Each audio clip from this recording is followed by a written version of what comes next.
Hello everybody, my name is Pravus and welcome back to more Dawn of Man in Frostlake. Last episode went very, very well. We were able to consistently scale up our food production as well as improve our defenses rather substantially. Now we did discover that there is a bit of a problem down in this area. A small hole in the walls is all it takes to lose a lot of extra people. So we're going to rework this area. Probably tear quite a bit of it down. Now, I'm going to wait until we have properly planted all of our pulses so everyone has finished their harvesting jobs first, but as soon as the workload gets down, I think that becomes our next priority, making this place more effective from a defensive standpoint. I won't say that it's the prettiest thing that I've ever designed, but I think, it kind of sort of works. I don't know, I think that the way that the AI works, if I have observed correctly, is as soon as they get shot, they go into kind of a frenzy and they attack the first thing in their path trying to get whoever is shooting them. So if they all gather up over here, they'll probably start walking off this direction. As soon as they get hit by an arrow, they'll all turn and stop and get stuck on these walls and these here gates. Hoping they're not smart enough to realize they could just walk down over here and break through. That would make more sense to me, but I'm hoping they're not that smart. You know, ever since we actually managed to get our harvesting situation under control and we're getting enough straw to last throughout the winter, I think we can start upping our animal limits as well, mostly in the interest of keeping our food going. So I've got up to 20 horses and 10 cattle right now. I think we can go ahead and up, let's say, the number of goats and maybe some sheep as well to make sure we have plenty of wool coming in. But the goats alone should be worth a fair bit of extra food, and I did build a third stone stables down in this general vicinity just to be safe. But yeah, okay. So with all of this more or less set, the real question then becomes, when the next round of raiders comes down the path, can we actually handle all of them, or are we going to lose a lot of people? Because right now I'm sitting at about 94 population. That's not too bad, but if I want to get up to 150, that's a very, very long way to go. We should, however, continue building out some more roundhouses just to make sure we have enough space for everyone to move in. I actually may want to start getting rid of some of the crops that are kind of sitting out here in the middle of the town, and I think I will do that. So let's see, this is barley. Let's go ahead and get rid of that, and also the emmer over here. And what I am going to do is leave some space for a good stone circle, probably right in the middle because it's a good religious building, but let's clear out some space for more residential areas. And you know something? I think we're finally at the point where I can afford to place down a stone circle. So we're going to go ahead and place you right smack dab in the middle of town so it looks super duper nice. Though I think it could technically be on the outskirts, and that would be just fine. I just like the idea of having it right here. There's only one other stone that I've currently got on wheels out there in the wilderness, so they'll grab that and bring it over here. Then we're going to start taking down some of these menhirs one at a time and see how many of these actually are salvageable. I think there's like a 50% chance that they are ruined or something like that, so I may not be able to get us a full circle, and if that's the case, we'll go out and get some more, or we could just tear down some of the statues, but I'd rather not knock down some of these nice statues. They look super duper nice in this line over here, so we'll see. But the point is, we're going to get that dang stone circle. It's going to take 6 of the megaliths, and we'll finally knock off that milestone. For some reason, by the way, the game seems to have just stopped telling me when people die. I've been watching our population go down from 95 down to 92, and I'm pretty sure it's only people of old age. It's not really like anything I could do. It's just how things are. It's the way the nature works and all. I get that, but they used to tell me. I guess there just comes a point where you've got enough populations in games like, you probably don't care about the minutia of old grandpa dying, right? So, we're just not going to tell you. You know something else that would be really nice? If all the raiders could die in a blizzard, alright? Just like one raid season, they just never show up, and they all die to the snow. That would be nice. I'm actually kind of curious if that even is a thing that affects raiders, or if they're actually immune. I'm also kind of curious to see if that's going to impact the armor once it does become a new thing. Like, is armor considered warm? Can I have people travel out on armor to go and fight? Are they all going to die of hypothermia? Don't know. Okay, finally the raiders are on the way. Kind of took a while. I was wondering if they would ever show up. Let's see. That looks like a pretty large group this time around. Not that much larger than I'm used to seeing, though, I don't think. Looks to me like they're probably going to come down to this gate primarily. Would love it if you guys would get the heck out of here. We're going to go ahead and close this gate so that no one's stupid enough to walk outside. Probably should also pull you guys back so I can close this gate right here. Well, wait. First, I have to get all of you guys to actually get the heck out of here. They all want to go to the wrong gate, don't they? That's what they want. All right, close down here. There we go. So that should stop anybody from being stupid enough and getting caught out, though our animals might be in for a bit of a surprise. I did build a 5th tower over here. We're probably going to start working these guys up to 6 at some point, little clusters of 3 where possible. Some of them are now splitting off. Okay, so we have a bunch of people who are going over here. We want to pull some of you guys back and close this gate. A little concerned we have animals and carts that are stuck, but okay. C'est la vie, such is the way of things, and they are going to be split up in several different directions. Alright, sometimes this works out well for me, and sometimes it really does not. Let's go ahead and get this thing closed. Looks like the animals are indeed running away. This person's in a little bit of trouble, but otherwise doing okay. They keep going back and forth because they can't decide where they need to go. Whoopsie-daisy, hold up. This needs to get closed, and this needs to get closed. Looks like a couple people are going to get free, but they are now stuck beating on gates. So they're all going to die. Okay. They destroyed one gate, and that was it, I think. Except the music is still going. Why is the music oh, there's a guy. Oh, hello. Well, let's kill him real quick. There we go. Oh, now it's actually done. Okay, so one person over here got stuck on the walls. That's going to get a little irritating, right? Like, are the people smart enough to redeploy? I don't think so. So if one straggler runs off, you're just going to have to find him. Ugh. I do kind of wish there was still something you could do with knowledge points. Once you get to the end stage of the game, right? We got 42 more here, mainly because we just saved so much by buying technology. That's a lot of extra knowledge points right there, and there's literally nothing for me to do with it. Wouldn't it be kind of cool if you could, like, just sell off some extra knowledge points to a trader in the final age of the game? You know? Hey, we learned this thing about, I don't know, magnetism. Would you please give us some free stuff? And they'd be like, yeah, sure. I don't know. I get that might get a little unbalanced at some point, but it just feels like a wasted resource at this point, and considering so much of the early game is dedicated just to getting all these knowledge points, feels kind of wrong. I know it's not wrong, it just feels wrong. Alright, I disassembled all of my men-heres in the town, and we were able to salvage a total of 3 out of 5. So technically, maybe the odds were in my favor, but only slightly. We are going to go have to find some more and bring them back. Here come the next round of raiders already. Okay, this one actually feels a little bit on the early side. Looks like they're going to kill a couple of dogs that were out straggling. But nobody else, so those dogs were my advanced scouts. Yes, it was deliberate, in fact. Okay, so they're going to be over here. Yeah, I wasn't expecting them to come in quite as quickly as they did. Nonetheless, I think we will be more than prepared this time around. It's a good test of our new defensive area. Will these walls stand better than the last ones? Probably. This dog has decided, you know what, YOLO, I'm getting the frick out of here. Good call, actually. We probably will want to close this one down. Maybe I shouldn't have done that yet. Hang on. I know that you're trying to get inside. I'll open it up real quick, but you better sneak in. You better sneak right on in there. Alright, so some of these guys will split off of the main group, almost certainly. We'll let them go ahead and get ready for their attack. Looks like they're just kind of sitting here for the moment. That's probably fine. Let's actually pull all of you guys back over here. Okay, begin the first volley. Look at all the death flying down from above. It's perfect. All of you guys get over here. Close, and close. This should split some of their groups up a little bit. Don't think many of them are going to be able to get through, but some of them will.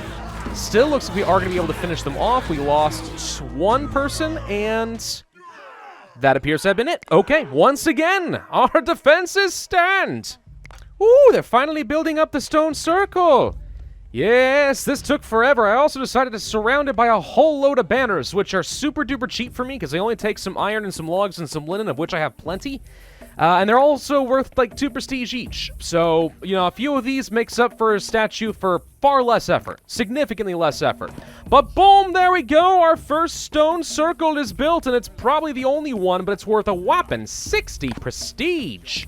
Amazing. So from here on out, I'm hoping we're going to see a lot more people voluntarily joining up with the settlement. And the Megalomania milestone is unlocked. Nice. I'm going to try to build a cairn next, if possible. Now, that one's going to be tricky, but it only takes 4 megaliths instead of 6. So if I place this super funerary structure over here, that also will be worth a ton of prestige. I do sometimes wish that my AI colonists were a little bit smarter about grabbing the appropriate attire once the seasons change. Too many times I see people go off on hunting missions or to grab a megalith or something. It's close to the end of fall. They think they've got a job ahead of them. The winter arrives, and instead of turning around to get some wool clothing, they continue with their task in linens, which means they freeze to death because they're way too far away. Like, it'd be nice if, come winter, they all immediately stop what they're doing, go grab the appropriate winter clothes, and then go continue with their jobs, but they don't do that. Now, I could probably micromanage them, but I mean, really, who wants to be bothered with that? That's just too much effort. Look at all the cattle and the donkey, lined up in a row with nothing to do. You guys can't just, like, bring them back into the base when you're done with them? Put away your toys! And here comes another round of raiders. Jeez Louise, feels like they're coming a bit more frequently all of a sudden. Okay, they're hitting the same spot? That's actually unusual. I've never seen them hit the same spot twice in a row. Like lightning. Okay. Well, should not be much of an issue. You need to go somewhere else. I know you're tired and all, but this is how you get killed. Let's have you just run off this direction, I think, for the time being. And you all are going to run over here. Let's just go ahead and make sure I can close down this gate so that people don't get through. Kind of like this. You're going to get stuck. You guys need to close. You guys need to close. This should be enough to keep them distracted for a bit at least. Oh no, a dog has been killed by a raider. They are now bouncing back and forth. They broke through one round of the gates, and somebody's dead. They're almost able to take down a tower, but not quite. This is actually quite nice in the sense that they're unable to actually beat down any towers. So I don't have to keep replacing the darn things. That alone saves me so many resources. Oh, and by the way, I was able to replace all wooden walls. So at this point, we are now a reinforced, kind of a Hillfort, actually. Sort of, kind of, maybe. I don't know, a little bit. We're a little bit of a stone-reinforced Hillfort. I like it. You know another thing that's kind of funny about this game? We are spending more time just in the Iron Age than all 5 other ages combined. It's like we've hit a wall, technologically. There is no moving forward beyond this. No Steel Ages, no industry, no nothing. Once you get to the Iron Age, that is it. That is the peak of humanity. Everything is rinse and repeat from here. Oh, good. The cairn is finally going to get built. Nice. We've seen this before in the previous attempt at Dawn of Man. They're going to build out these little passageways and lay stones on top of them. Then there are going to be some chambers they'll fill with dirt for no obvious reason. Then they'll plant some ferns around it or something. And it's going to look really cool. See, there are the chambers being filled with dirt. I don't know, they're just trying to create some sort of an artificial hill. Wow, that came out of nowhere. That was one heck of an escalation. But at least you get all these, like, really cool runes and paintings all over the stones and stuff. As our forefathers watch over our dead. I guess that's probably the message I'm supposed to take out of it. Get out of here, cows. The moss is being planted, and voila! We officially have our first cairn worth a whopping 100 prestige. For only 4 megaliths? That's actually a really good deal, now that I think about it. We could tear down some of these statues, worth 7 each, and easily turn that into a cairn, which would be worth a heck of a lot more. Whoa! Dude, cairns. It's the new meta in prestige farming. Actually, I suppose one thing we could do is just get rid of this dolmen and amongst all the cherry trees. I mean, it was a really picturesque spot to, quote-unquote, bury our dead, but if this thing cost me 3 megaliths and for only 1 more I can get a cairn, I mean, obviously is the better way to go, right? And we got none of them. Really? You don't recycle any from a dolmen? Well, that sucks. By the way, from a food perspective, I think we might have reached, like, actual self-sufficiency. Haven't had to plant down any additional farms beyond what we did in the last video. We got plenty of straw, more than enough grain, always turning into plenty of food, and as I continue ramping up our limits for animals, because we have plenty of straw, we're finding ourselves with plenty of hides and meat and stuff as well. So, with barely any hunting at all, our food situation is fine, and we now have 117 people. Doing great, I think. Doing just great. Like, check this out. We're about to go in from spring to summer. We're at 45% workload right now. It's going to bump up to only 78%, which means we are comfortable in our workload right now. We have absolutely no issues harvesting everything down there. That's great. That honestly is absolutely fantastic. Now, to be fair, we had some lentils that were diseased, but ignore that. It's not too important. So yeah, I think from here on out, in order to get my population as high as possible, best thing to do is to occasionally ramp up some defenses, and then just keep building cairns so we get as much prestige as possible and more people want to join. Then we just let our own population kind of just start to skyrocket as there are more adults capable of having babies. Now, granted, they still don't seem to be getting it on very much, but oh well, you work with what you got. I do think one of the reasons we're doing so well on food has to do with the placement of all the fruit trees. I mean, it may seem like that's not a big deal. However, once you factor in that that's one of the few things that children can do to naturally gather up some food is pick from bushes and or from fruit trees, that's a whole chunk of your population now able to contribute before winter. That seems pretty significant.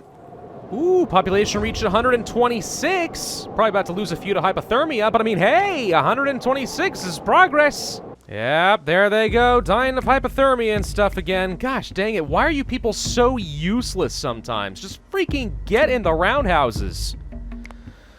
Oh, lordy. 18 horses contracted a disease. Oh, that's just downright unfair. But out of those 18, only 2 died. It's not so bad. I have a question. How exactly does one put the stone back on a statue like this? I'm deconstructing it, trying to salvage the megalith, but this doesn't seem like it should be physically possible.